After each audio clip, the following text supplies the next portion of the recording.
Radio check, loud and clear, loud and clear. Thank you everyone for tuning in and coming along to the stream.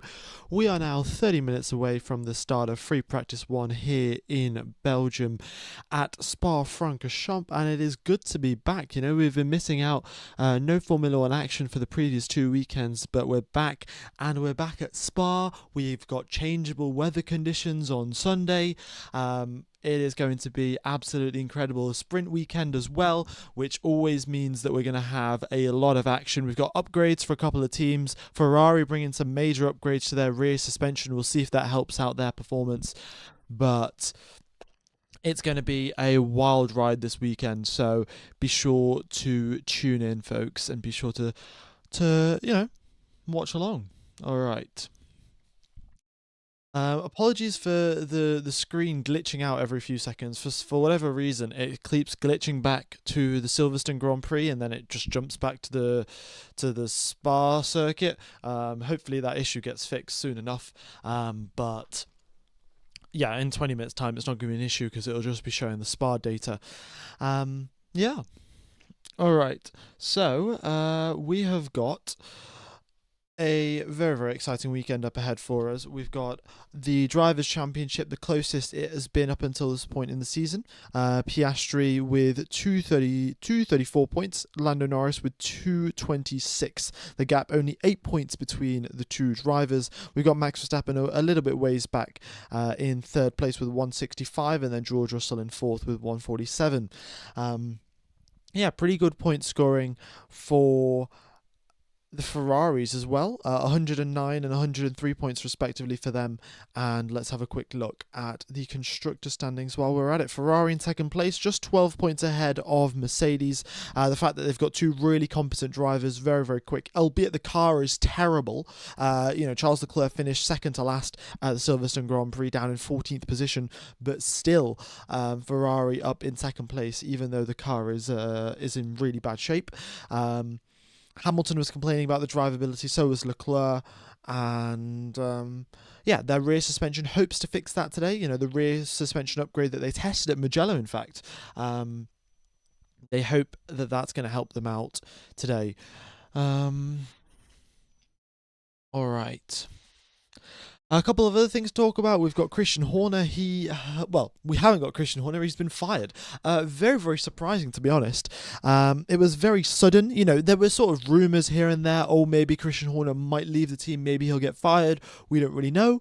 But suddenly, normally, if someone's going to get fired, it'll be at the start of the season, maybe at the halfway point of the season. But Christian Horner doesn't even get fired at the summer break. Like, he gets fired right before the summer break begins. We've got, of course, Spa, and then we've got Hungary, and then we've got the summer break. And and for whatever reason, Christian Horner gets fired in between races, which is very strange, firstly. Secondly, Christian Horner has been with the Red Bull team since the very inception, back in 2005, all the way to 2025. That's 20 years Christian Horner has been team principal for the Red Bull team, and for him to suddenly disappear like that, I don't know. There must have been something going on in the background that we don't know about, that we'll probably never know about what happened. But yeah, something very, very wrong at Red Bull for something to happen so suddenly. Maybe it was a last-ditch effort to try and keep Max Verstappen at the team. Of course, there have been so many rumours flying around about Max Verstappen potentially joining the Mercedes team, and potentially, not potentially, he was in Sardinia with his private jet was in Sardinia, and then Toto Wolff's private jet was also in Sardinia, and they went and had, I'm sure, a nice discussion about the contract for next year and what's going to go on there. But it's rumoured to be Max Verstappen's exit clause is if Red Bull, or if Max Verstappen is lower than third place in the Drivers' Championship. So if he's in fourth place or below in the Drivers' Championship at the halfway point of the season, so this is after Spa and after Hungary, then Max Verstappen will... Max Verstappen has the has an exit clause, basically to say that, oh, the team isn't quick enough, so I'm going to be leaving the team. And that's sort of what the clause is saying. That's what the rumours are, that Max Verstappen has such a clause, but we don't really know. It would make sense, though. Max Verstappen, he is a very talented driver, so you could say that he sort of has that high ground to say, if the car's slow, I'm going to be leaving the team. It's up to you to fix it, and then he can write that in his contract. If I'm lower than fourth place by the halfway point of the season, then I will be leaving the team, or I have the option to leave the team at least. So who knows? Who knows what will happen to Max Verstappen? There's been a lot of rumours flying around. I mean, it must be a pretty uncomfortable position for George Russell as well. Russell has been in the Mercedes Driver Academy for so long. He spends a couple years at Williams, pushing as hard as he possibly can, improving amazingly as a driver. Most notably, of course, in 2021, stuck it in second position in a wet quali at Spa, which simply incredible for George Russell. And then he, made the progression up to the Mercedes, up to the full Mercedes team. And then within 3 short years of being at the team, he's threatened of his contract not being renewed and is being replaced by Max Verstappen. So don't really know what George Russell's going to be feeling, but I can tell you one thing: he's not going to be particularly kind towards Max Verstappen if he encounters him on the circuit. And to be fair, they're never really particularly kind, are they? Max Verstappen versus George Russell, always a heated battle between those two drivers, and should be good fun to watch. Of course, George Russell last year at Spa won the race, came across the line in first place, ended up getting disqualified because his car was underweight. A very sort of interesting quirk of the Spa-Francorchamps circuit is that because it is the longest circuit on the Formula 1 calendar, normally what happens is the drivers, they will do a full cool down lap where they drive around the entire circuit, picking up little pieces of rubber here and there to increase the weight of their tyres, increase the weight of the car, so then they can, pass the test, essentially, just to say that, oh yeah, our car was above the minimum weight limit. But that's what normally happens here at Spa, because the lap is so long. The FIA say that, oh, you come across the start finish line, you go through La Source, and then you go into the pit lane in reverse. You go backwards into the pit lane. So normally the drivers, the pit lane's here, they go through the bus stop chicane, through the pits, and then back out onto the circuit. But at the end of a race at Spa, rather than doing the full cool down lap, they just drive back into the pit lane immediately, and they don't have time to pick up all of that rubber on the circuit, and that reduces the weight of the car. George Russell ended up getting disqualified for that exact reason, and maybe things will turn around this weekend, this year. Of course, with the wet conditions, he's done a great lap in the Williams in 2021. He's pretty good in wet conditions, so maybe there'll be another opportunity for George Russell to score a win. Okay. I'm at Spa now after turn number 14. Oh, turn number 14, great corner. Very, very high speed. The driver's always on the limit through that corner because they've got a huge run. So this is turn number 14 here. They've got a huge run down the straight all the way to the bus stop chicane. It's fully flat out from turn 14 onwards. And this is another thing here. In Spa, the first sector, you've got a hairpin, and then you're flat out for 22 seconds up the hill before you hit the brakes for the Lacombe chicane. And then the middle sector has got all of the corners, low speed, high speed, medium speed, everything. And then again, you've got the final third sector, it's just flat out, and then you've got the bus stop chicane, and then the start finish line again. So Sector 1, Sector 3, they're dictated by top speed. Sector 2 is dictated by downforce. So, if you see some drivers going purple in Sector 1 and 3, and then they're yellow in Sector 2, it's pretty obvious to see why. It's because they've got the top speed advantage, but they haven't got the downforce advantage. So, just a little piece of information for you folks. F1 Gamer, if you were to choose who would you decide to partner with, Max if he leaves Mercedes, Antonelli or Russell? Well, see, if I was to think in a purely short-term perspective, I would love to have Max and George Russell at the same team. Two very, very quick drivers, both at the top of their game. But if you were to think it's sort of from a long-term perspective, from Mercedes, and the sort of investment that they've put into Kimi Antonelli, they've paid for his Formula 2, I'm sure they've paid for his Formula 3 as well. I think what happens is that they want Max Verstappen to come in as a lead number one driver, and Kimi Antonelli, in his rookie season, in his first couple of years in Formula One, he learns from the best. He's going to be learning from Max Verstappen all of the little tips, tricks, how Max Verstappen approaches the race weekend, what he will, think about, and once he does that, Antonelli will eventually become a number one driver. And I think that's the sort of mindset that you're thinking of. So if you want to think purely from a short term, you'd pick George Russell. If you were to think from a long term, you'd pick Max Verstappen to be your lead number one driver, Kimi Antonelli to learn from him, and eventually when Verstappen retires or leaves or goes to another team, you still have a really strong driver. Yeah, who knows? Oh, Kimi didn't do F3. Okay, that is interesting. I don't know then. Yeah, Kimi must have. He definitely did F2 because I think he actually made an overtake around the outside at Eau Rouge in Spa, I think in wet conditions, and that was something that put him on the radar of a lot of Formula One team bosses. Just, having the guts to pull off a move like that is pretty incredible. All right. Yeah, so I shall take you through a lap of the circuit while we are here waiting. I'll take you through a lap. I've got a dry lap recorded and a wet lap recorded, but I'll show you the dry lap later. All right, I'll show you the wet lap later. So going through the bus stop chicane, all you want to do, just straight line your exit as much as you possibly can onto the start finish straight. You go your DRS down here and then into La Source. You brake, and you don't really have to hit this apex. You can.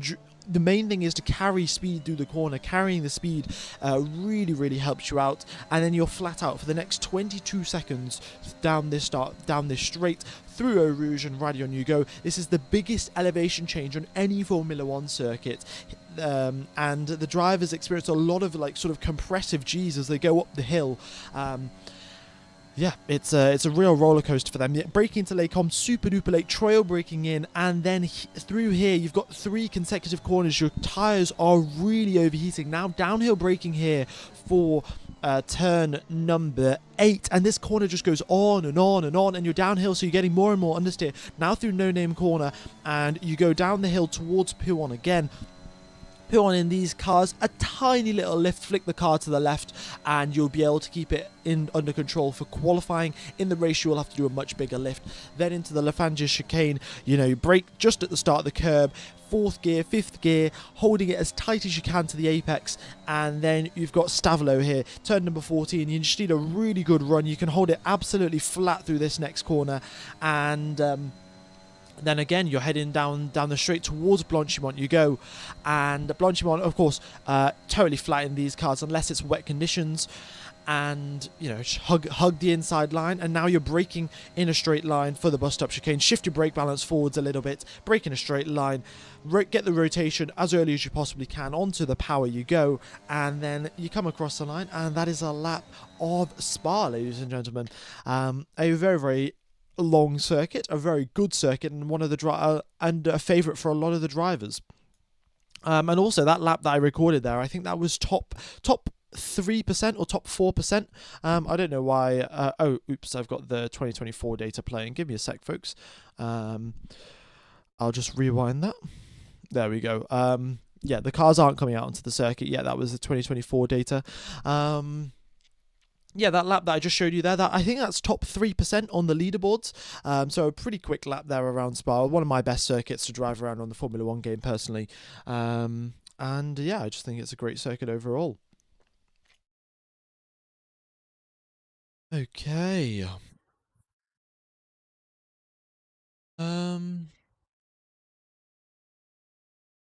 Why are the teams going for aggressive anti-squat? Well, you see, the way that how should I say it?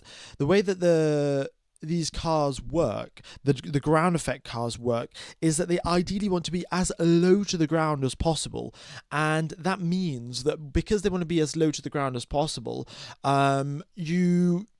when you press on the brakes, when you press on the accelerator, you don't want your suspension to be compressing that much. You don't want your front suspension to compress when you hit the brakes, because what that will do, you'll bottom out. If you do the same for the rear, you'll again bottom out. So they have this anti-dive, anti-squat system such that the drivers can press on the brakes as hard as they want. They can slam on the accelerator as hard as they want. And the car is going to try and stay as horizontal as possible, which means it will generate as much downforce as it possibly can. And that's why they want the anti-squat, the anti-dive. And that's what the Ferrari upgrade package is. Ferrari brought a huge upgrade package to their rear suspension. They tested it out at the Mugello circuit earlier this week.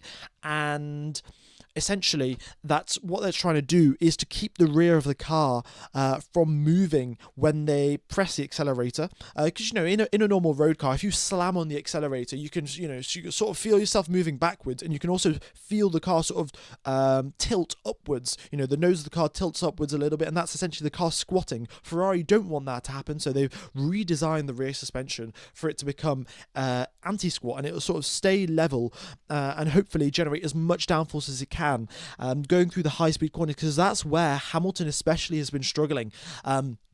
If you go to apply the throttle through a high-speed corner where your suspension is already compressed because you've got so much downforce going through the car, and then you go to apply some more throttle, it sort of compresses the suspension too much, you lose downforce, and the car snaps.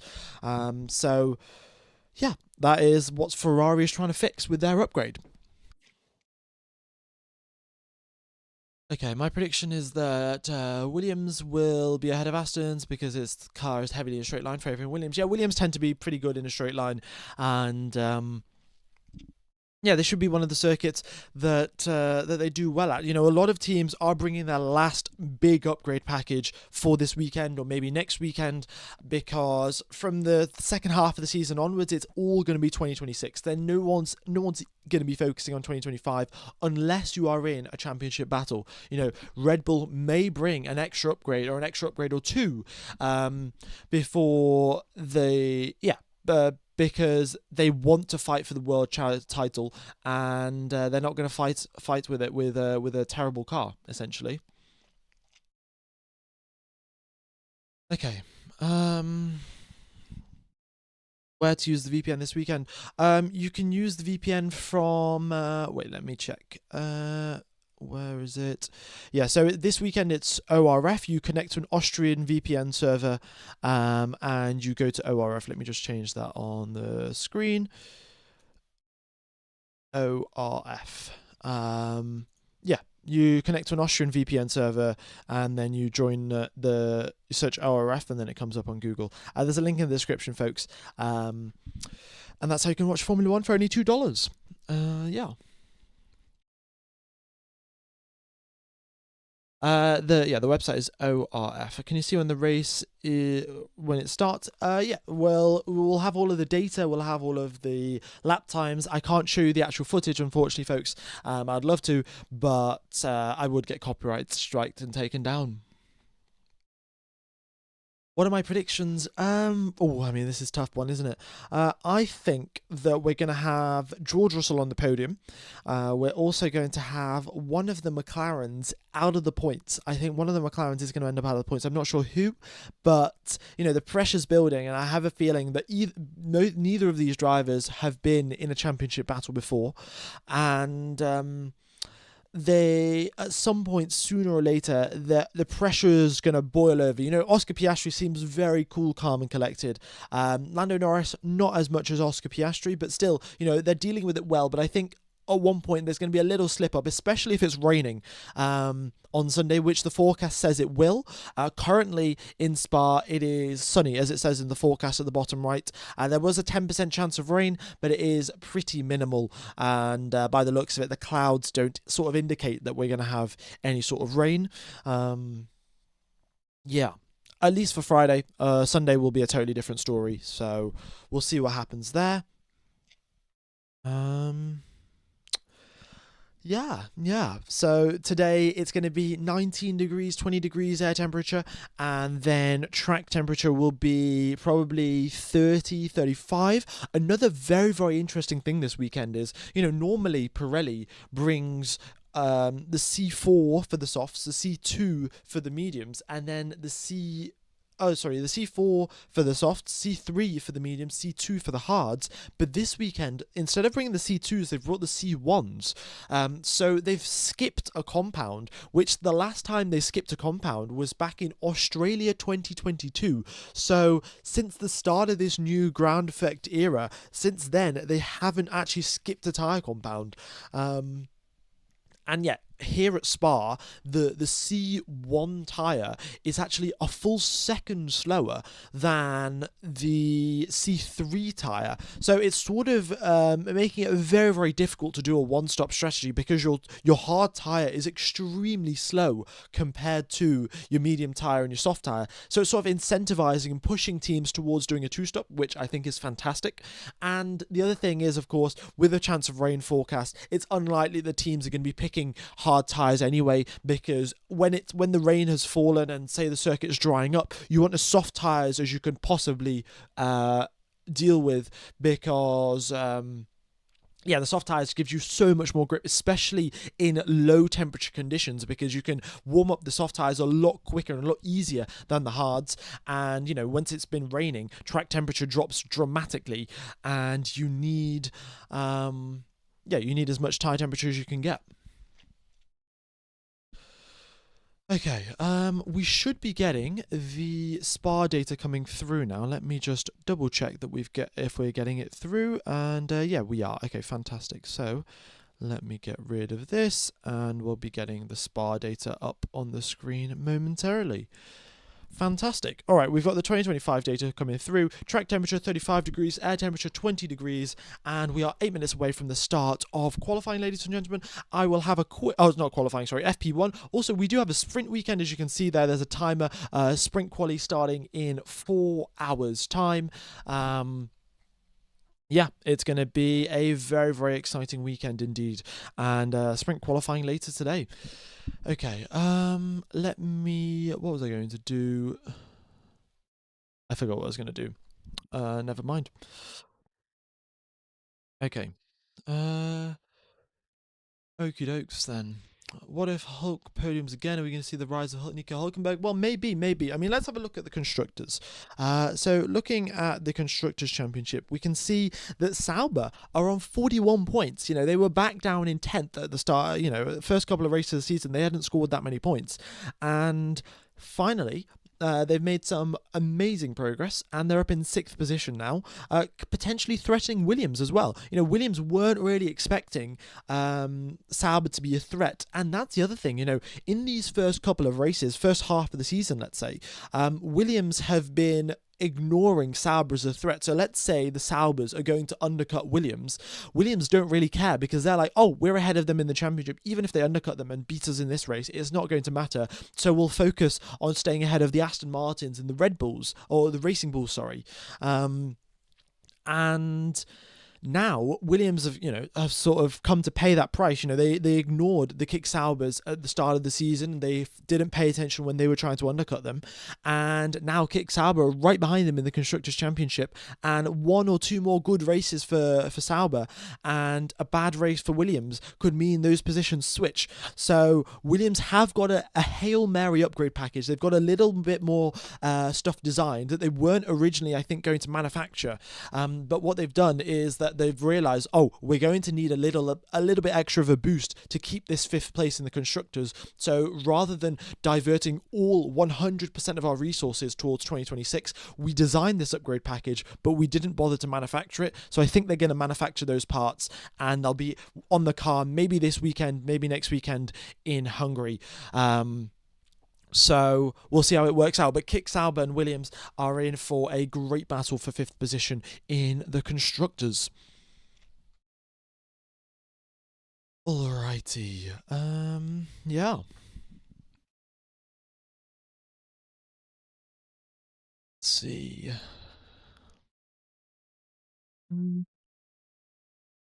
We got 2,400 people tuning into the live stream. Thanks everyone for tuning in, folks. Hope you guys are enjoying the coverage. Look forward to seeing you guys later on today for Sprint Quali. It is going to be extremely, extremely exciting. Cannot wait for that to begin, because Well, I don't think we're going to have rain today, but quality at Spa is always incredible. The drivers are just pushing so hard all of the time.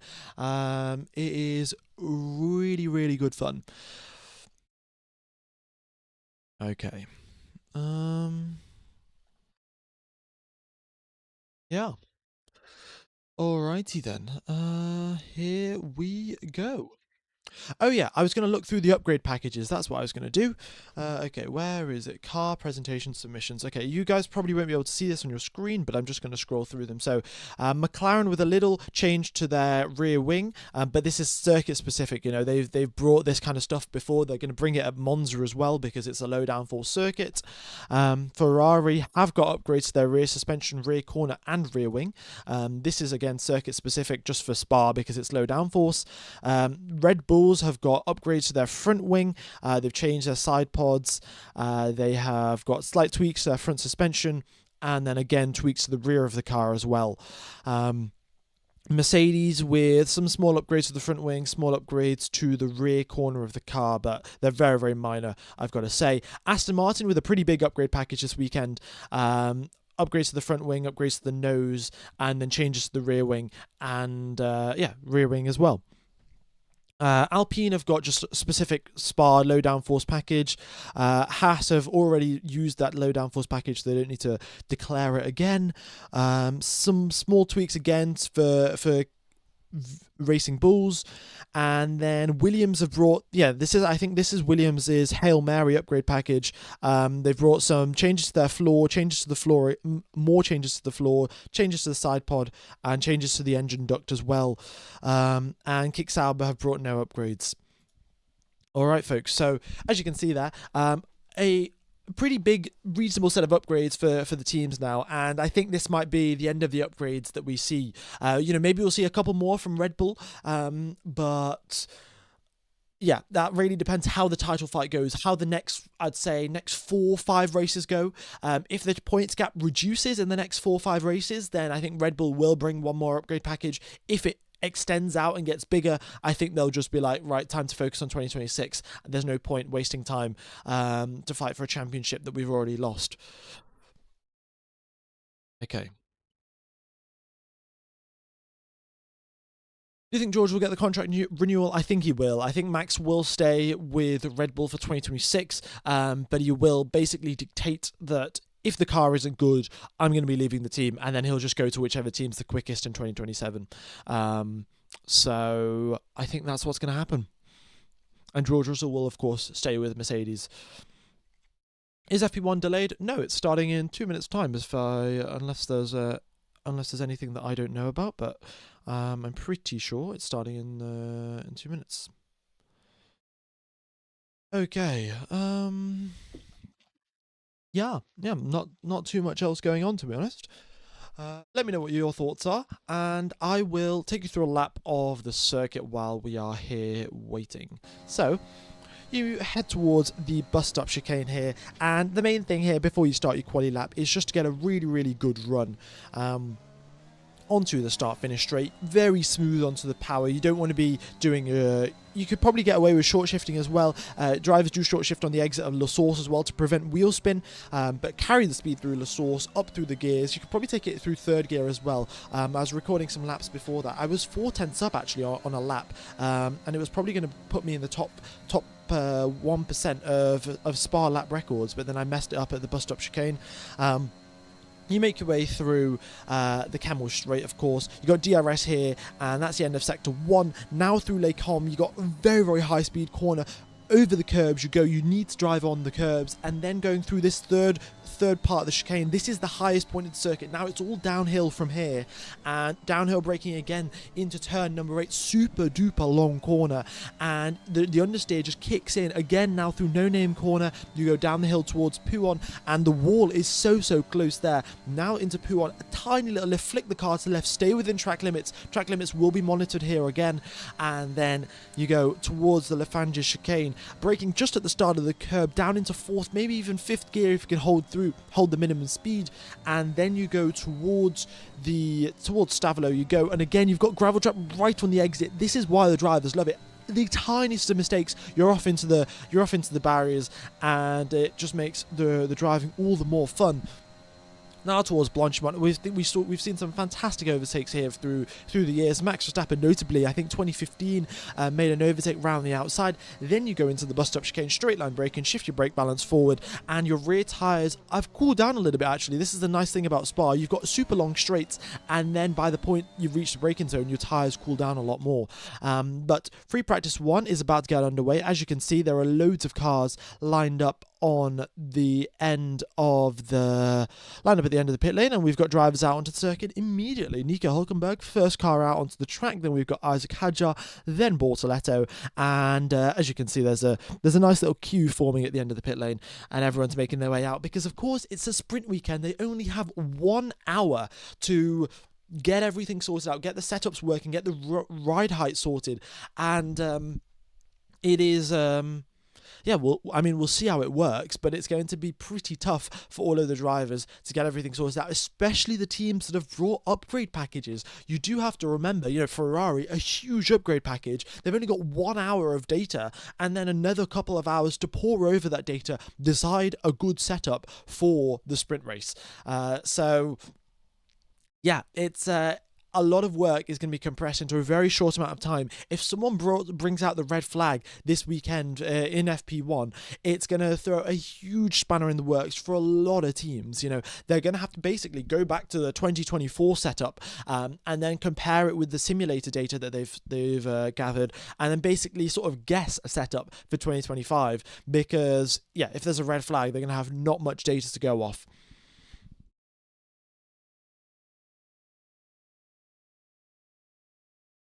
Okay.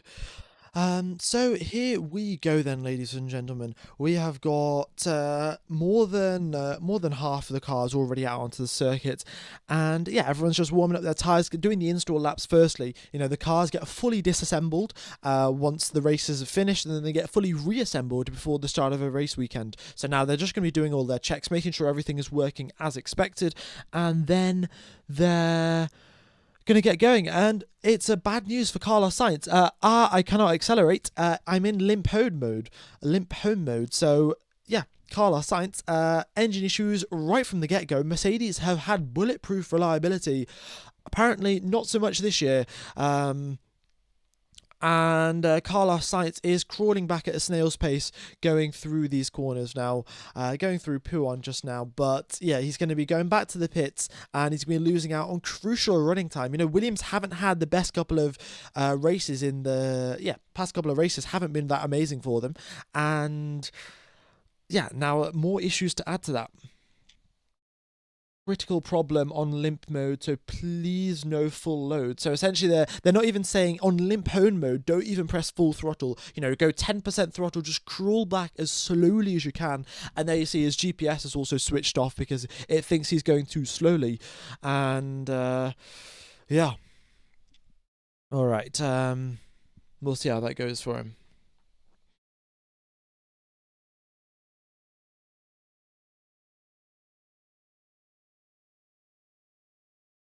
So, yeah, Stroll into the pits. I think Stroll either has some issues or some setup changes to make, or maybe Aston are just doing their run plan of coming into the pits immediately. We'll see what Alonso does. If Alonso comes into the pits, then it's sort of scheduled work.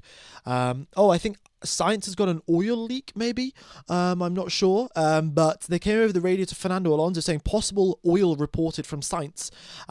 So maybe Sainz has got an oil leak somewhere, which is causing the issues and putting him in limp home mode. Yeah, Stroll has got issues with his car as well, because I think he's getting out of the car and Alonso's continuing on. With only 1 hour of practice, you should not be getting out of the car. So Stroll's got issues and Sainz has got issues. Again, Mercedes power units seem to be struggling, and McLaren somehow have evaded these issues so far. I don't know how long that's going to really last for them, but they have evaded the issues of the Mercedes power units so far this season, and we'll see if it continues. Sainz has asked, is it a big issue? And the team says, I don't know, potentially, just don't go full power. All right. The weather like at Spa, the weather today seems to be pretty dry. There's a 10% chance of rain during the quali session, during the practice session, sorry, folks. But yeah, the clouds don't look particularly dark, and it doesn't look like it's going to rain. If it does rain, it's going to be very, very light rain, and it should be not an issue for the drivers, and they could continue on with the slicks. Okay, just looking at the tyres, the drivers using Ocon, Behrman using the mediums, Tsunoda using the mediums, Verstappen also using the medium tyres. The drivers have got pretty limited sets of mediums, to be honest. They're going to probably be using the mediums during the sprint race, and then also it would be ideal to have a set of mediums for the race on Sunday as well. So using them during free practice is a bit of a bold choice, and maybe they'll come to regret that later on. But as of right now, they'll be getting the most accurate data, because you've also got to consider here the hard tyres, they're a full second slower than the mediums. And whatever data that you gather on the hards isn't going to be as accurate to the medium tyres. So you're sort of playing a guessing game. You're saying, oh, we hope that this data is close enough to the medium tyres, and we'll just adjust it accordingly for the setup for the sprint race and sprint quali. But whereas Tsunoda, Verstappen, Ocon, Behrman, they're going to have the medium data to go, the exact medium data, and their setup will be much more tuned towards the race on Sunday or the sprint race on Saturday. So I don't know. It's an interesting choice from the team. They'll also have to use them in sprint quali as well, I think, yeah. It depends if they change that rule or not. I can't remember. It's been a while since we've had a sprint weekend, so yeah, maybe they'll have to use them in sprint quali as well. So maybe they'll use them as their first run or something. It'll be interesting to see what they do. But currently, Norris top of the times. First position for him on 146.0. The last time we had quali in Spa was the last time we had a dry quali in Spa was 2022. In 2023, we had a bit of rain here and there, and then 2024 was definitely wet. And so the lap times that we've got are a 143 back in 2022. So we're expecting to go around a second or so quicker this year, because of course the cars in 2025 are going to be quite a lot quicker than they were in 2022. So yeah, I'll be expecting probably 142s this year, if the weather stays dry. Okay. You show yellow and red flag? Yeah, if there's yellow flags, if there's red flags, they'll show up on the screen, they'll show up on the map. No need to worry there.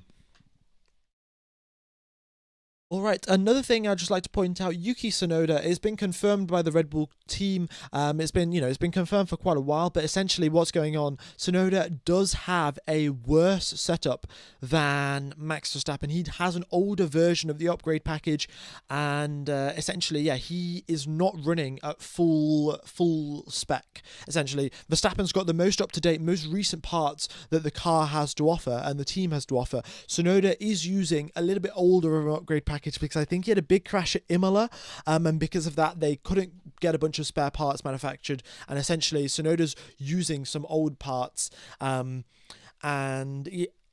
one thing I guess that he has got going for him is that now the new team principal at Red Bull is Lauren Meekes. I think I'm saying that right, but to be honest, I don't really know. He used to be the Formula 2, the Racing Bulls team principal. He's worked with Yuki Tsunoda for quite a while, so he's got that knowledge, he's got that experience.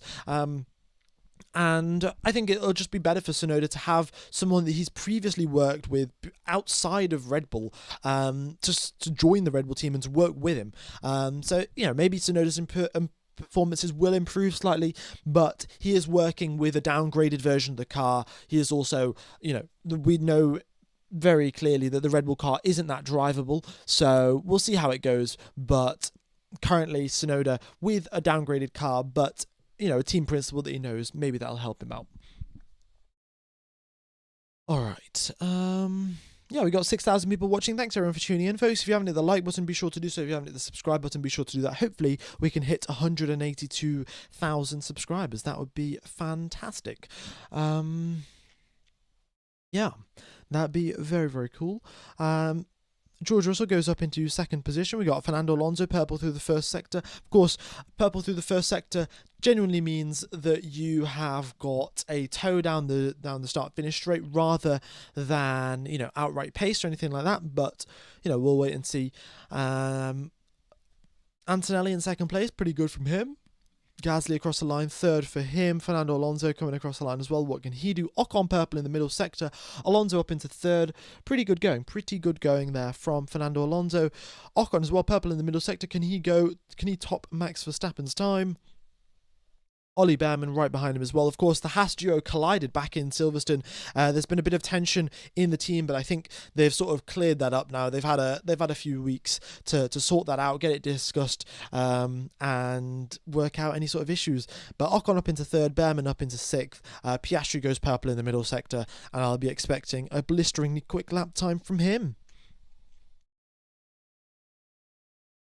Okay. Why risk anything with sprint quali coming up soon? Exactly, yeah, the drivers, they're also not going to be pushing totally hard because they know that if they do crash, you know, they haven't got that sort of safety window that, oh yeah, we'll just, you know, I'll miss a bit of FP2, but I'll drive in FP3, it won't matter. You know, if they crash now, that is a red flag for firstly their teammates, also the rest of the grid, and then they lose that running time. They basically go into sprint quali blind, not having an ideal setup, not having driven the car for very long around the circuit, and yeah, they're going to set themselves up on the back foot, which is not what you want to do. So yeah, I suspect a lot of these drivers now, they're just driving at 90% attack, because here in Spa you have got quite a lot of gravel traps, you know, at pretty key corners, at high-speed corners, at corners when you're right on the limit. You've got gravel traps on the exit, so, you know, you can make that mistake very, very easily and go off into the gravel. You know, we've seen drivers go straight through the Les Combes chicane. You know, I think Hamilton just did it on his previous lap.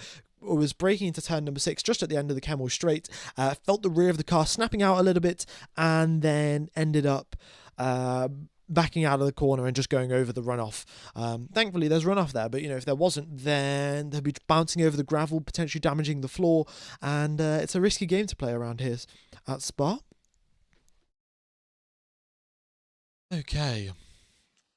We've got 7,000 people watching the stream, 6,500. Thanks everyone for coming along. Oh, and the other thing I'd like to mention, if you do want to watch Formula 1 for only $2 a month, you can get Surfshark VPN. There's a link in the description. All you've got to do is join an Austrian VPN server. Go onto Google, search ORF once you've joined the Austrian VPN server, and make an account, log in, and you can watch Formula 1, really. We've got around 300, 400 people using it now on the channel. It definitely does work. And for whatever reason, if it doesn't work, you can always get a refund. But yeah, that's up to you guys. And go ahead and check it out if you are interested. There's a link in the description. And I guess while there isn't that much action going out on the circuit, Piastri, of course, did go top of the times by half a second, and also quicker than Verstappen on the medium tyres. However, Verstappen is pushing now on his lap, so we'll see what happens there. A bit of an update on the merch side of things. Yeah, I've made some progress making some designs for merch. I've had a test website made as well, and I'm now at the stage where I'm going to be ordering some sort of test prints to see, you know, the quality of the t-shirt, make sure it's actually a good quality t-shirt. So, you know, before obviously it gets sold to everyone around the world. And yeah, so merch should be coming out at the end of the summer break. So at the first race back after the summer break finishes, the merch should be ready. I'm coming up with some pretty nice designs, I think. Yeah. All right, Tsunoda goes up into second position, pretty nice there. Let's see what Verstappen can do. He's pretty much purple through the entire middle sector. You know, loses out a little bit towards the end of it, just going through turn number 14. But yeah, then now through the bus stop chicane he goes. What can he do? Across the line, first place for him, 8/10 clear of Oscar Piastri. And just as I said before, the pace difference between the medium and the hard tyres is 1 full second. You know, Verstappen clearly did make a mistake going through Stavolo and lost a bunch of time down the back straight. So I'll just show you where he made the mistake. just according to mini sectors, he made a mistake around about here, and then of course it's flat out all the way towards the bus stop chicane. So Verstappen was losing heaps of time there. So I suspect if he hadn't made that mistake, he probably would have been, 8 tenths, 9 tenths clear, and sort of indicating that we're going to have a very close battle between the McLarens and the Red Bulls, or the McLarens and Max Verstappen, shall we say? But Tsunoda's not. Well, okay, Tsunoda is far off. He's 8 tenths back. He's in terms of positions, he's only 3 tenths. He's only 2 positions back from Verstappen. But in terms of pure lap time, it's not. It's 8 tenths, 9 tenths. Ooh, a huge lock-up there for Kimi Antonelli on those hard tyres, and even going over the gravel trap a little bit. It's a huge front lock-up there for Antonelli. It's pretty tough around here at Spa, especially a lot with your tyres cool down quite a bit. So let's have a look. You're doing your flying lap. You come through Blanchimont here, and your front tyres don't really have any opportunity to warm up. Then you go through the bus stop. That's a low-speed corner. Again, your front tyres aren't really warmed up, and then you hit La Source, slam onto the brakes, really, really high load, and yeah, if your tyres are too cold, you're just going to lock up. Then again, you go through your tyres. Let's say they're at a medium temperature or so. You're then flat out for the next 22 seconds. You'll get quite a bit of heat coming through the tyres, going through Eau Rouge and Radeon, but then again you're flat out for the next 10-12 seconds. Your tyres cool down, and then going into Les Combes, it's very easy. You can have understeer, your tyres can lock. So loads of potential issues there for the drivers in terms of tyre wear, tyre temperatures, and the circuit's also not really helping them out. Track temperature only 35 degrees, only 15 degrees warmer than air temperature. If the sun was out and baking the asphalt, maybe you would see track temperatures up to 45 degrees, but currently down at 35, and drivers struggling with tyres being slightly too cold. Less than 10th between the two McLarens. Yeah, Piastri up in second, Norris in third, and the gap between the two drivers is 60 milliseconds, not 6 tenths of a second, 60 milliseconds. Extremely close between the McLarens, as we would expect. And Charles Leclerc not doing too badly really with his upgraded Ferrari and a new suspension to go with. He's dealing with it quite nicely. Hamilton, however, is struggling a little bit. Both of them seem to be on the same run plan. They're both on hards. They both have done 6 laps. Maybe Hamilton's got a little bit more fuel in his car, but yeah, things haven't been going so well by the looks of it for Hamilton. His first sector of 30.8. Not too slow there. But comparing it to Verstappen and Tsunoda, what's that, half a second back from Verstappen and Tsunoda in the first sector? So he's still got a lot of lap time to improve, has Lewis Hamilton.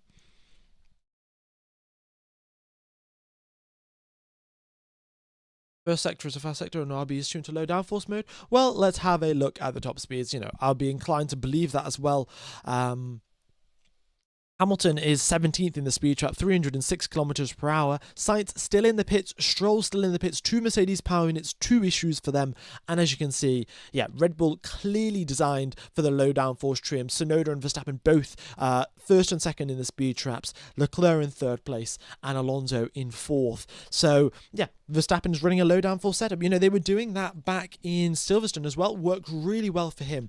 Typically in quali, you can back off a little bit with a downforce because, having the extra downforce gives you the extra grip, which means that your tires slide around a little bit less, and that means that they don't overheat. And in the race, that's really good. You get less tire wear. But in quali, having that extra little bit of straight line speed, it's all worth it.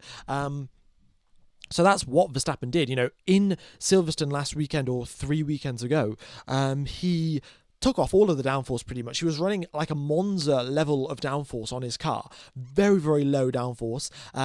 Hooked together a perfect quali lap, got pole position. But then the rain came out, and having a Monza style setup in the rain, especially when you're at Silverstone, which is a super high speed circuit with loads of fast flowing corners, it's a recipe for trouble. And that's why Verstappen's pace in the rain was not that good. Of course he made that mistake as well, which didn't help. So that's what Verstappen did at Silverstone. It worked for him for the first half of the weekend. Second half, not so much. I think he's going to try his bets again. If it doesn't rain, or let's say if it doesn't rain for the sprint race, then he has a good shot at winning. And then maybe a change is set up for the race depending on the forecast.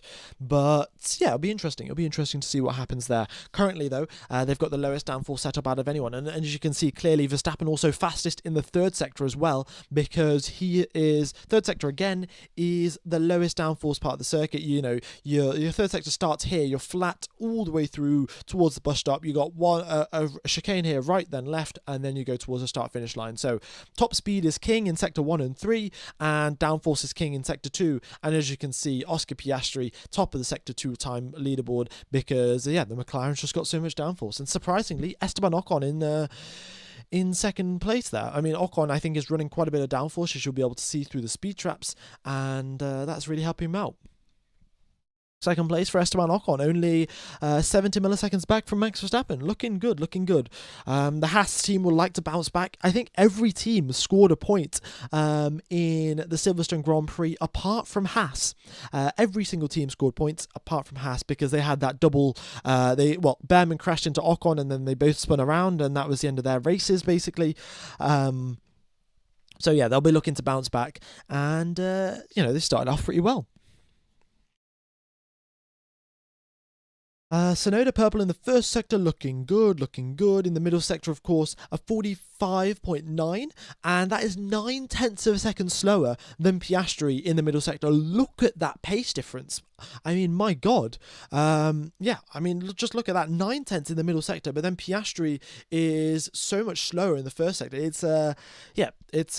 We'll see what works out really for them, because thing is, if Verstappen can keep track position, let's imagine a scenario where Verstappen runs a low downforce setup for sprint quali later today, he gets pole position, and then in the sprint race, the McLarens, they are quicker through the corners, but if they don't have the top speed to overtake Max Verstappen down the Kemmel Straight, down into La Source, then what are they going to do? They're just going to hope for a mistake from Max Verstappen, which, has happened, but is pretty rare. So maybe McLaren will say, oh, screw it, we're going to also go for a low downforce setup. We're going to hope that the drivers can deal with it, and we're going to keep up with the Red Bulls down the straight. Maybe that'll work out better for them. Maybe it won't. I guess we'll see. But Hamilton is still, his lap times haven't improved that much. I mean, he's closed up a little bit to Charles Leclerc, but he's still 1.2 seconds back from the lead, and he's half a second back from Charles Leclerc. I've got to say, the competition's quite close as well.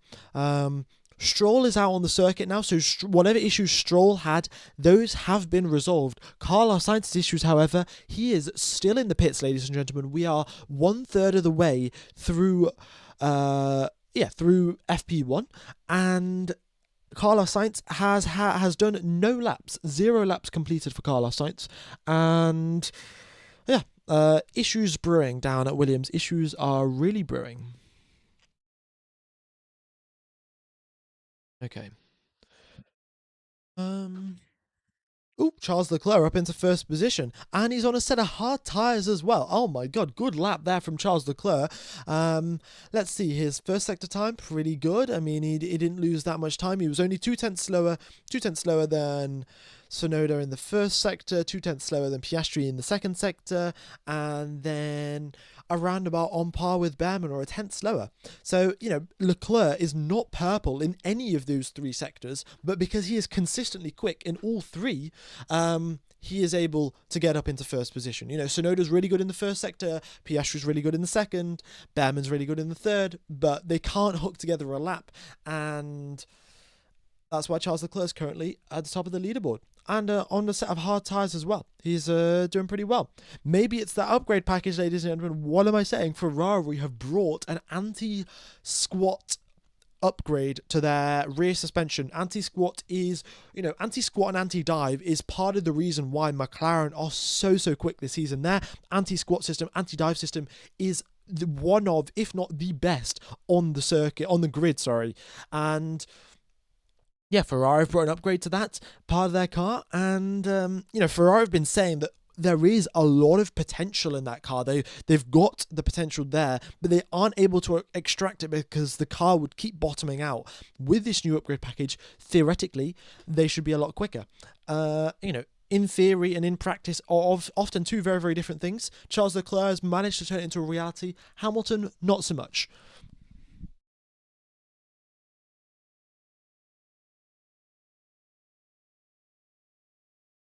Right. I mean, the thing is, I wouldn't look into it too much here, ladies and gents, because Hamilton is far back from Charles Leclerc.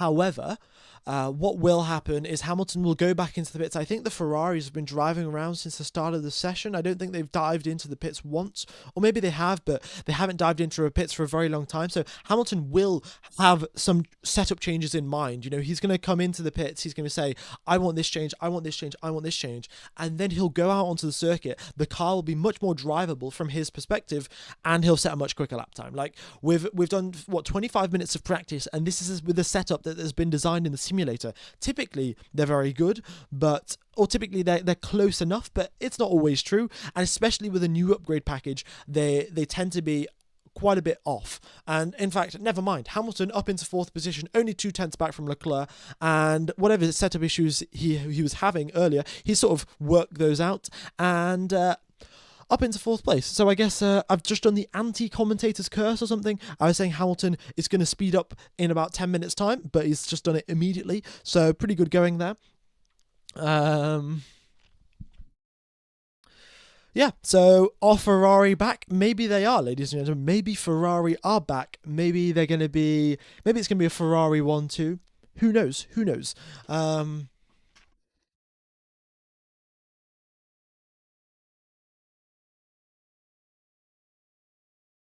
All right.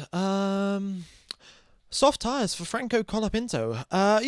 Franco Colapinto's contract situation is a bit interesting. Firstly, he joined the team basically saying, "Oh, it's a 5-race contract, and then we're going to decide later, and then we're going to do a race-by-race contract." And basically, I think Colapinto is going to be the de facto driver for Alpine until at least the end of the season. They're quite happy with his performances. He's not crashing the car all too often, and he's not driving too slowly either. So I think that Colapinto has done a pretty nice job, and yeah, he will be, I guess, staying on with the Alpine team at least till the end of the season. Maybe, in the mid-season break something will change, but Alpine and the management seem to be happy with him so far.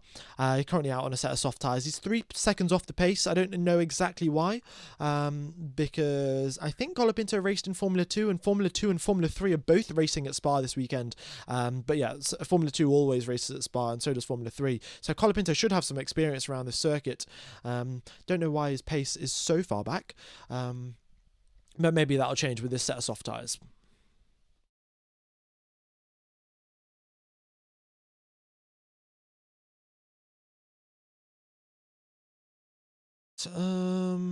Yeah, here we go. Not that much, actually. I was expecting him to go much further up the field, given that he's on a set of softs, but you do also have to say that the Alpines are not that quick down the straights. If you look at the data, they lose around 0.6 of a second or 0.5 of a second down the straights at majority of the high speed circuits where, top speed is king, because they are down on horsepower from their power unit, and they're, of course, the only team using their power unit, and yeah, they're about 20 horsepower down compared to everyone else, and 20 horsepower makes a pretty big difference in the world of Formula 1.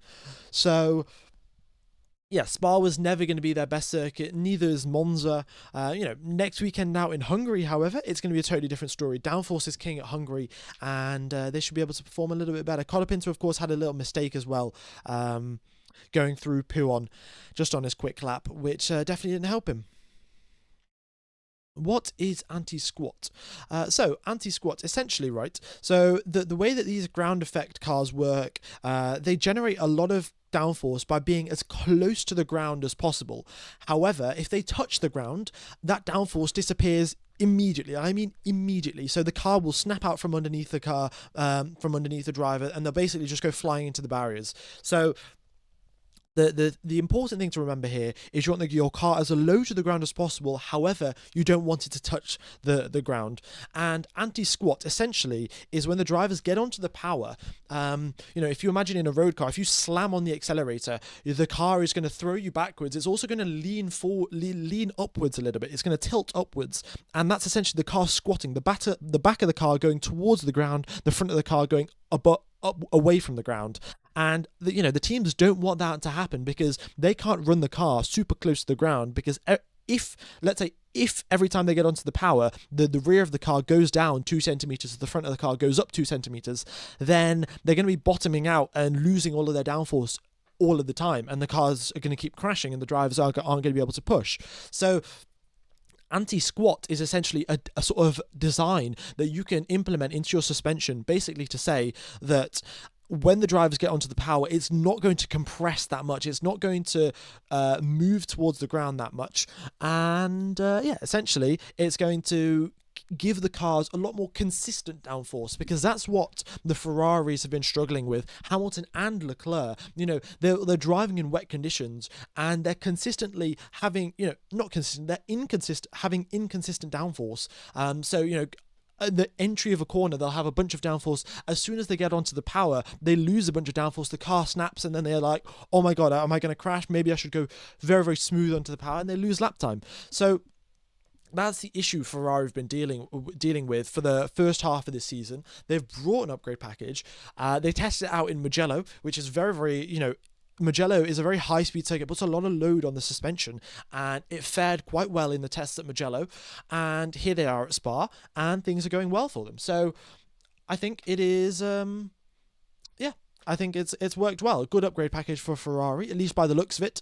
We'll see what happens in the sprint quali. Sainz is back on track. Indeed, he is fantastic. So Williams, it took them about half the session to repair whatever issue there is with Sainz's car. Let's keep an eye out on his team radio. We'll see if there's any messages coming through about his car, but it seems to be all right. They're just saying, oh yeah, you can speed up between turn number 10 and 11. So yeah.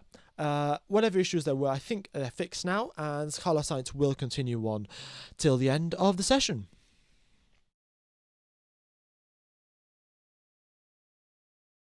Okay, Piastri is 5 milliseconds back there from Charles Leclerc, so very, very close, and still quickest in the middle sector is Oscar Piastri. Looking at the speed traps, though, where is he coming through the speed traps? I think he's quite low down, actually. I don't think he's got all that much top speed. Norris is in 16th, and Piastri, 17th. 310 kilometers per hour for Norris and Piastri, and essentially, they have got a lot more downforce. They're good in the middle sector, not so good in the straights, but it's working out for them, and Piastri is managing to stay in second place.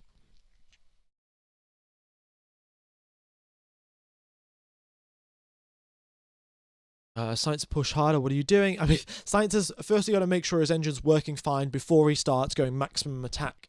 The last thing you want is a newly repaired engine just to be broken all over again. Just adds to the repair work for the drivers, for the engineers, sorry. Alrighty then, 28 minutes left of this session, ladies and gents, and thank you everyone for tuning in. What did I want to say? Oh yeah, if you guys do want to watch the Formula 1 coverage for only $2 a month, you can get Surfshark VPN. There's a link in the description. You join an Austrian VPN server, you go onto Google, you search ORF, and then you make an account, log in, and you can watch Formula 1 for free. The commentary is in German, so of course if you don't understand German, you can just mute the coverage, listen to me commentate, but that way you get the footage and you get the commentary. And it's only $2 a month rather than 20 or 30 or 40. So yeah, if you guys are interested, there's a link in the description. Okie dokes. 27 minutes left of the session, folks. All right, 7,500 people tuned into the stream as well. Very, very nice. We're getting pretty close to 1,000 likes as well, so hopefully we can hit that. Let me just change the like goal. I don't know why I set it to 2,000. Probably should have been set to 1,500. There we go. And we're getting pretty close to 182k subs as well. Is a one-stop possible at Spa? Well, see, this is the interesting thing this weekend here in Spa. Pirelli, normally they bring the C4 as a soft, the C3 for the mediums, and the C2 for the hards. However, this weekend, instead of the C2 for the hards, they brought the C1s for the hards, which means that the hard tyres this weekend compared to the mediums are a full second slower. Normally, it's only 0.6 of a second slower, but this weekend it's a full second slower for the hard tyres. And and that means you could theoretically do a one-stop. However, the problem is that your hard tyres are just so much slower than the mediums, than the hards, that it would be quicker to do a two-stop, and of course if it's quicker to do a two-stop, the teams are going to do a two-stop. So it's sort of as simple as that, really. Yeah, the drivers are of course using the hard tyres now in the practice session because they don't want to use it later on in the weekend. They've only got a limited set of tyres. Of course, they've got to do sprint quali 1, sprint quali 2, sprint quali 3, then the sprint race, then Q1, Q2, Q3, and then the full race as well. So they've got a lot of sessions which are sort of points awarding sessions or qualifying for points awarding sessions, and they've really got to use their tyres wisely, and that's why we're seeing most of these drivers out on hards, and they're not going to be using the hards later on. Yeah, they're sort of just hoping that this hard tyre data is going to be representative of the medium tyres and the soft tyres later on. You know, Verstappen, Tsunoda, Ocon and Behrman, they're going to have accurate representative data going into sprint quali of what the medium tyres perform like. However, then they're going to have one less set of mediums compared to everyone else. So it's a trade-off, and I think Red Bull have decided that they're much better off having the accurate data, especially because we know that the Red Bull car isn't that, you know, the setup window, the margin for if the Red Bull is quick or if the Red Bull is slow is very small, and they need as accurate data as possible to get the car within that margin. And I guess that's why they've opted to go for the medium tyres rather than the hards, and sort of praying that the data carries over and is accurate enough. They've just gone, right, we need the most accurate data, otherwise we're going to be slow. Makes sense. Why is Colapinto on softs? I don't really know. Colapinto's pace has been pretty lacking, to be honest. Gasly as well hasn't been that quick. I mean, I'm not really expecting the Alpines to be that quick. Gasly, however, has been doing some sensational driving. You know, we've reached the halfway point of the season. We've just finished it, in fact, at Silverstone. And for more than half of the races, so a quarter of the season, Gasly, who is driving the Alpine, which I think is at the back of the Constructors Championship, or close to the back. Yeah, Alpine is last in the Constructors, as you can see there. Has been in Q3 6 out of the last 12 races. So even though he has the slowest car on the grid, he's still managing to get it through into Q3. So I've got to say, exceptional performance from Pierre Gasly, and hopefully he can continue, and hopefully in 2026 he'll have a car to really match his performances, because his performances have been outstanding. Okay.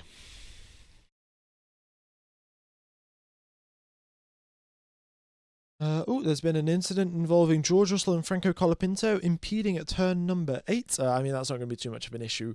It's practice after all, but yeah.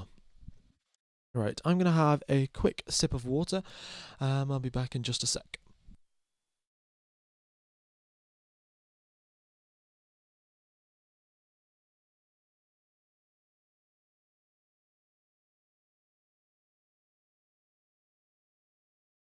Why are they not trying to improve the lap times? The drivers are, well, firstly, they're gathering data. That's the main thing. And then you know, for the rest of the weekend, they'll be, not in the rest of the weekend, probably the last 10 minutes, last 10 minutes or so, they'll put on maybe a set of softs and go out and do some quick laps. But they've only got 1 hour of practice, and that's the big problem for them. So they need to get as much data as they possibly can, and then in the final 10 minutes they'll do some quali sims just to get the drivers ready and in the sort of flow and the rhythm of quali laps around Spa. So yeah, that's sort of the typical run plan that we see for a sprint race weekend. What's the website to watch via a VPN? It is ORF, O for Oscar, R for Race, F for Ferrari. That is the website, and yeah, you can you just Google it after you've connected to the VPN. Okay, and just another point of reference here, folks. A 2022 pole lap was a 1:43. The last time we actually had a dry quali in Spa was 2022, 2023, and 2024, both wet. So yeah, the last dry lap that we saw around Spa for pole was a 1:43.665. That was Max Verstappen in Q3. Of course, he had a grid penalty that day, ended up in 6th position, but he still got the quickest lap. And yeah, we're here in 2025, so 1 or 3 years onwards, and we are a second slower. However, we're on hard tyres, so once the soft tyres come out, we will be going a lot quicker. Okay. Also, I'll take you through a lap of the circuit. Here we go. Alright, so you make your way through down towards the bus stop chicane here, braking at the 100 meter mark, straight line braking. Then the main thing here, just get a really good exit, straight line the car as early as you can onto the power, and you don't need to short shift through this first corner through the bus stop chicane. But however, going through La Source, if you hold it in third gear, you can carry a bunch of speed. If you drop down to second, you probably want to short shift up into third, otherwise you will get a bunch of wheel spin like I did there. Then you go down the straight up towards Eau Rouge and Radion. This is the biggest elevation change that you will see on a Formula 1 circuit.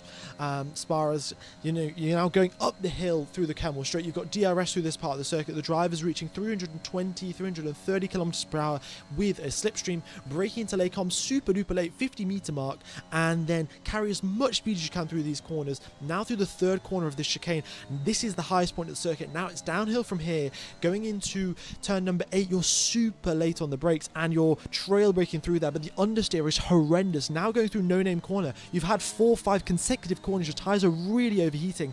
And now going into P1, your tyres are cooked, and still you're just a tiny little lift, flick the car to the left and hope that you stay within track limits, because the FIA does monitor track limits there. Then now going into the Lefangis chicane, brake right at the start of the curb, very nice reference points for the drivers. Then 5th gear, going through the second part of the corner into Stavolo, we go again 4th gear here, gravel trap right on the exit. You have got no margin for error, hug the inside line as much as you can. And then now down the back straight again, sector number 3, all about the top speed, all about the power. You minimize the distance that you can going towards Blanchimont, hold the car to the left hand side, and then again push your brake balance forwards a little bit, brake in a straight line for the bus stop chicane, and then you go through the final 2 at turn number 18 and 19, straight line the exit as much as you possibly can. And that is a lap of Spa, ladies and gentlemen. That lap, in fact, top 3%, top 4% of the time trial leaderboard back on F1 2021. So, you know, I think a pretty good lap. And yeah.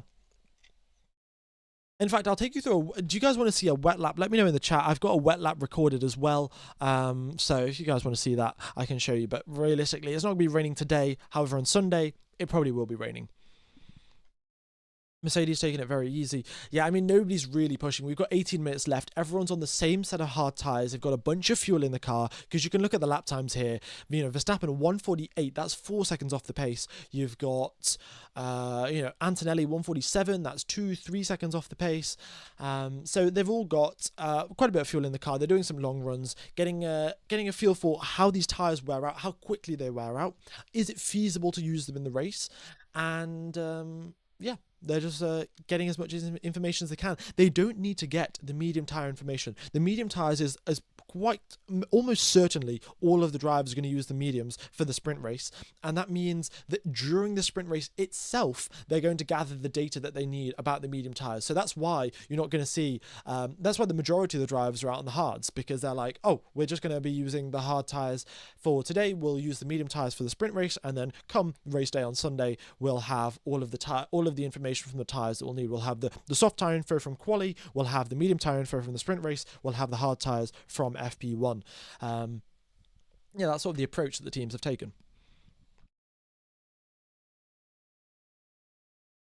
The Austrian website is ORF, ladies and gents. Okay, let me get up the wet lap of Spa. Okay, here we go. Spa wet lap.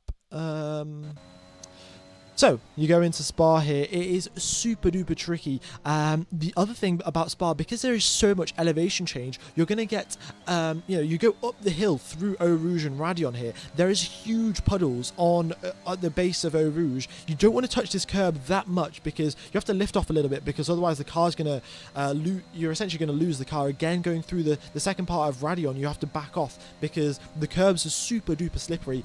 You know, on the dry lap, you saw me driving all over the curbs. Here in the wet, I'm drive over the curbs for the entry on the Apex though, I don't dare to touch the curbs because they will just throw you right off. Now going towards turn number 8 here, it is so long. Even in wet conditions, you're down into third gear, maybe even second gear, just to get as much rotation. You're just waiting. Then you get onto the power, and of course if you get onto the power too early, you will snap.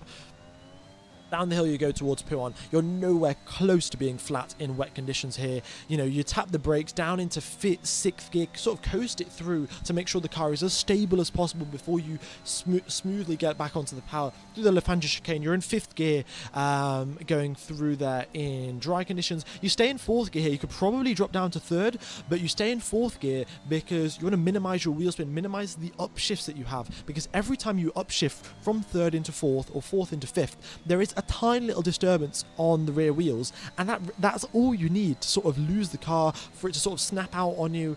And that's why the drivers tend to drive 1 gear higher in wet conditions to help with the reduced amount of torque and also reduce the amount of upshifts that they do in traction phases. Again, now for the bus stop chicane, you just brake in a straight line, staying away, well, currently I'm driving over the dry racing line. This is what you do in totally wet conditions. If it was partially wet, partially dry, you would you'd have to sort of experiment and figure out where the puddles are, where the rivers are, and how to avoid them, because that's the much bigger problem in Spa. Because of all of the elevation change, the circuit's slightly cambered to the left, slightly cambered to the right. There will be certain parts of the circuit which are wet, certain parts of the circuit which are dry, and it's up to you as a driver to memorize and remember, oh, this part of the circuit is dry from the previous lap, and then you have to put your car in that position. You know, you've got to think probably, say, 400 meters in advance, 200 meters in advance of where you want to position the car, and you've got to remember that.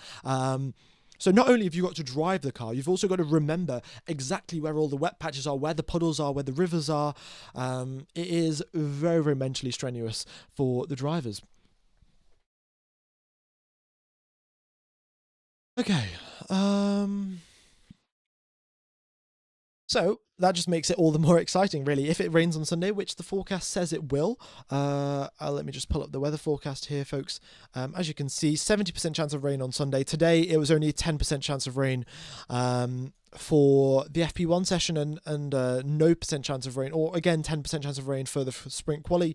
I didn't think we're going to get rain today, but the percentage of the chance of rain is sort of going upwards and upwards and upwards. It was happening at Silverstone as well. You know, at the start of the week it was 10%, then it went to 20, then it went to 30, then it went to 40, and then eventually on Sunday, you know, there was a full-on thunderstorm. But yeah, we sort of saw the same thing happen. I checked the weather forecast on Monday, and it was, I think it was 10% maybe, and then it went up to 30, and now it's at 70. So, you know, it's always good to see, and it essentially means that we will have rain on Sunday. No rain, I think, for sprint quali. You know, of course, I haven't got a crystal ball or anything. You know, I can't predict the future. But yeah. The forecast indicates that no rain for sprint quali. Okay, we've only got a couple of drivers out on the circuit now, just 6 drivers: Sainz, Gasly, Antonelli, Stroll, Ocon, and Russell. Of course, Stroll and Sainz will be driving around because they had engine issues. They're going to gather as much data as they can, make up for some lost time. Then we're going to have Antonelli and Russell just continuing on with their hot laps, really. They've done 18 laps, the most out of any drivers, in fact, apart from Bortoletto. Sorry, Bortoletto's done 19. But yeah, they're continuing on with their laps to get as much data as they can on the hards. And yeah. We have got Charles Leclerc up in first position, Piastri in second, Verstappen in third, Norris fourth, Ocon fifth, Hamilton sixth, Tsunoda seventh, Colapinto 8th, Behrman 9th, and Sainz 10th. With 12 minutes left to go here in Free Practice 1 in Belgium. Alrighty. Yeah. Pretty good going, really pretty good going. And now we are getting the soft tyre running. Stroll comes out on a set of softs, and as expected, I think in the last 10 minutes or so, we will have drivers coming out on the soft tyres, just getting a feel for what quali is going to look like. So, ladies and gents, who do you think is it going to be? Who's going to be topping the times at the end of FP1, when the soft tyres come out, is it going to be Leclerc? Is it Piastri? Is it Verstappen? Of course, all of these drivers, you have to remember, they're not going to be going 100% attack. They're only going to be going 90% because they know if they crash the car, the mechanics will only have 3 hours to fix the car in time for sprint quali, which is, you know, it could be enough time depending on how big the damage, but if it's a big crash, there's no way they're getting it fixed in 3 hours, and that's due out for sprint quali. That's going to starting dead last for the sprint race. It's just a bad start to the weekend, essentially. So, you know, they're not going to be going maximum attack, but who do you think is going to be? Yeah, maybe we will have Charles Leclerc. They've got an upgraded rear suspension. You know, that's what they've been saying. You know, they've sort of been, the way that they've portrayed it is that this rear suspension that they previously had on the Ferrari, you know, before the upgrade package, was sort of the Achilles heel of the Ferrari car, and that's why it wasn't very, very good, and it was losing out everywhere they go. But apparently with this new upgrade package, things should be a lot better, and they look to be a lot better. So maybe it'll be the Ferraris. Who knows?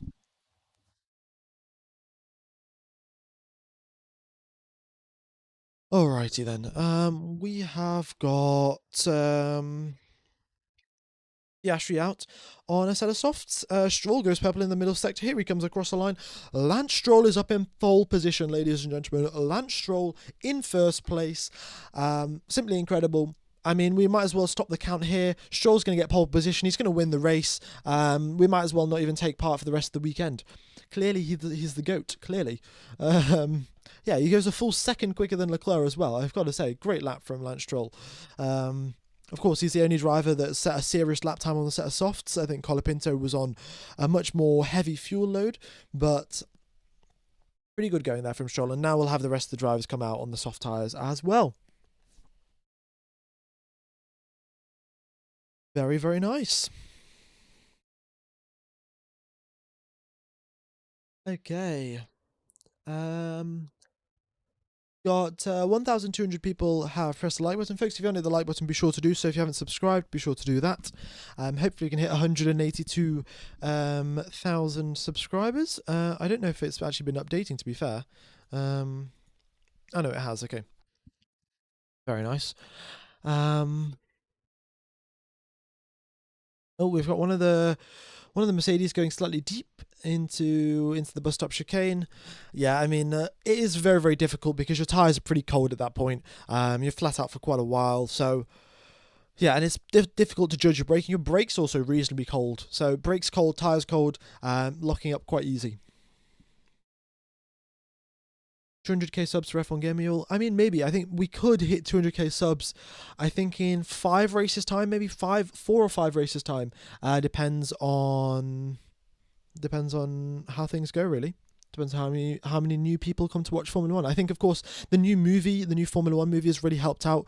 We had a load of people tune in for the Silverstone Grand Prix after the new movie. So I would say, yeah, maybe we will hit 200k. I guess we'll have to wait and see.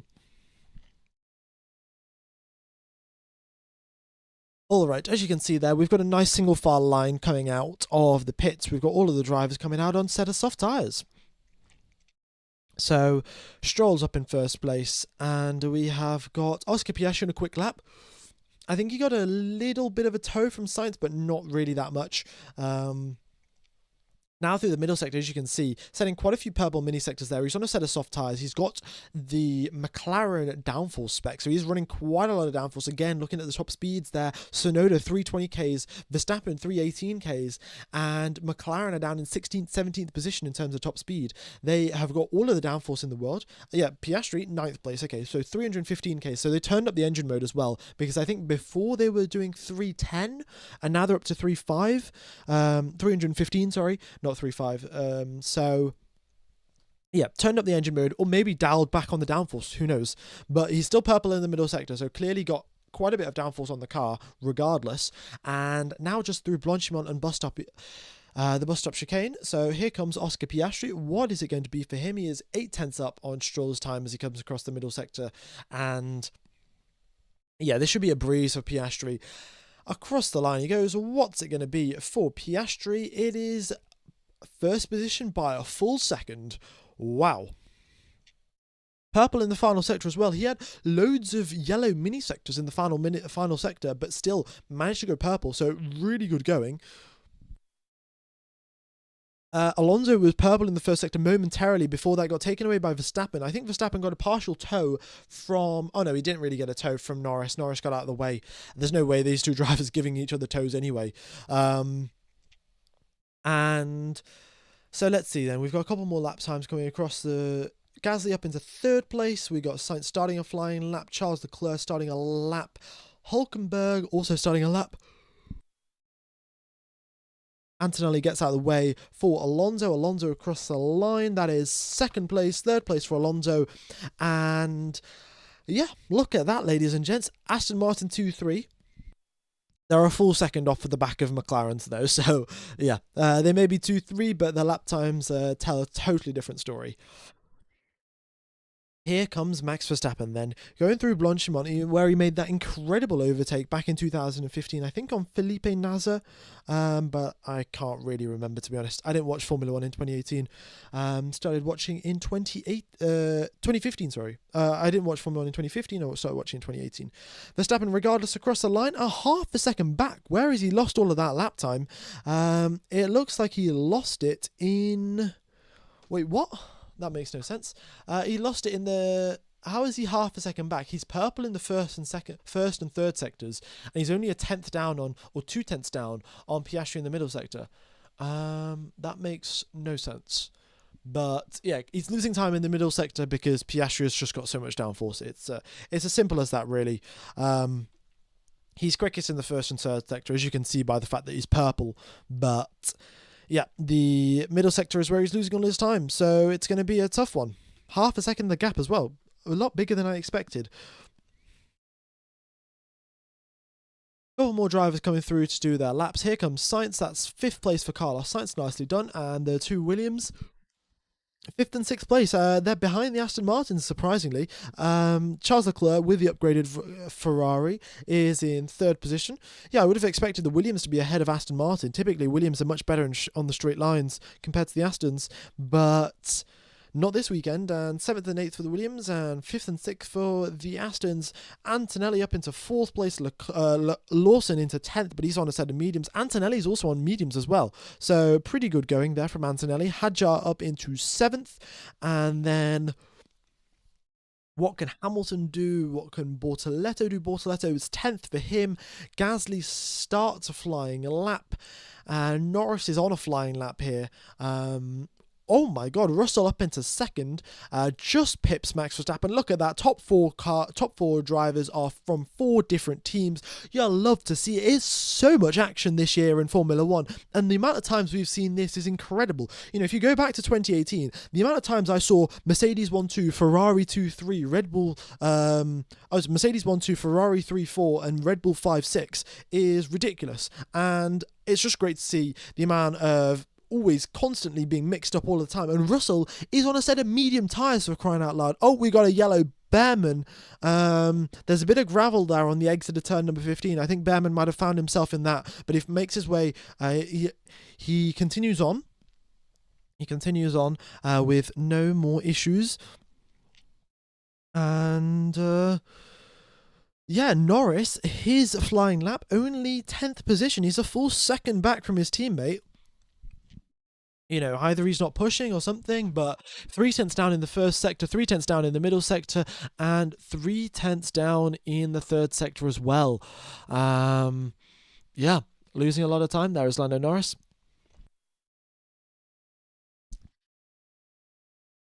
Okie dokes. Yeah, I mean, Lando messed up, but, you know, sprint quali is in 3 hours, so he's got to get those issues ironed out. You know, maybe it's an issue with the setup, but regardless, some changes may have to be made for Lando Norris. But I've got to say, Piastri here is leaps and bounds ahead of anyone. Just look at this middle sector time from Piastri, a 1:43.5. And Lando Norris, a 1:43.8. That is just a huge margin that he's got. Oh, I think when I was a bit confused about how Verstappen is is only half a second back from Piastri. I think that was because he was a full second slower in the middle sector. I just read the number after the decimal point because it's like that's the number that only really matters. But I think in that occasion, Verstappen was a full second slower in the middle sector compared to Piastri. Piastri is leaps and bounds ahead of everyone else. Let me just pull up the sector leaderboard here on my screen. Yeah, oh my god. So Piastri in the middle sector is 43.5, the third quickest driver. So just off this edge of the screen there for you guys, but I can see it on my screen. Hadjar is third place and it's a 44.4 from him. He is a full 9/10 quicker in the middle sector than the driver who's third fastest. The McLarens are just ridiculous. How they're a full second quicker in the middle sector. That is ridiculous. What? A full second? Yeah, I don't know how that's happened. Yeah, none of these drivers really are going to be pitting. Hamilton improved on his previous lap up into he's in 6th position there. Good going from him. Yeah, Piastri magic. I've got to say, Piastri has been sent some mega laps from him, and yeah, I get the feeling that he likes Spa. I think he said that Spa is one of his favourite circuits as well. So yeah, but folks, there are 30 seconds left of FP1, so it's been a pleasure commentating to you guys. As you can see there on the screen, sprint quali starts in 3 hours time, and the stream itself is going to start in 2.5 hours. So I'm going to end the stream now. I'll take you over to the sprint quali stream. I've also posted there's a trailer there, but it's essentially just a little meme video that I made, and I think you guys might enjoy it, so give it a watch. It's only about 2-3 minutes long, and yeah, so I will see you guys in 2.5 hours for sprint qualifying. It's going to be super duper exciting. I mean, just look how close. Well, actually, it's not that close. Piastri's just got a huge margin, but we'll see if that changes. Verstappen, Russell, and Leclerc though are very close together. So is Anthony. So is Hamilton. So it should be a good fight regardless. Yeah, so I'm going to end the stream now. I'll take you over to the sprint quali stream. It'll also show you a little meme video, so go ahead and watch that. And then I'll see you in 2 hours and 30 minutes for sprint quali. It's been a pleasure commenting to you guys. See you later, folks.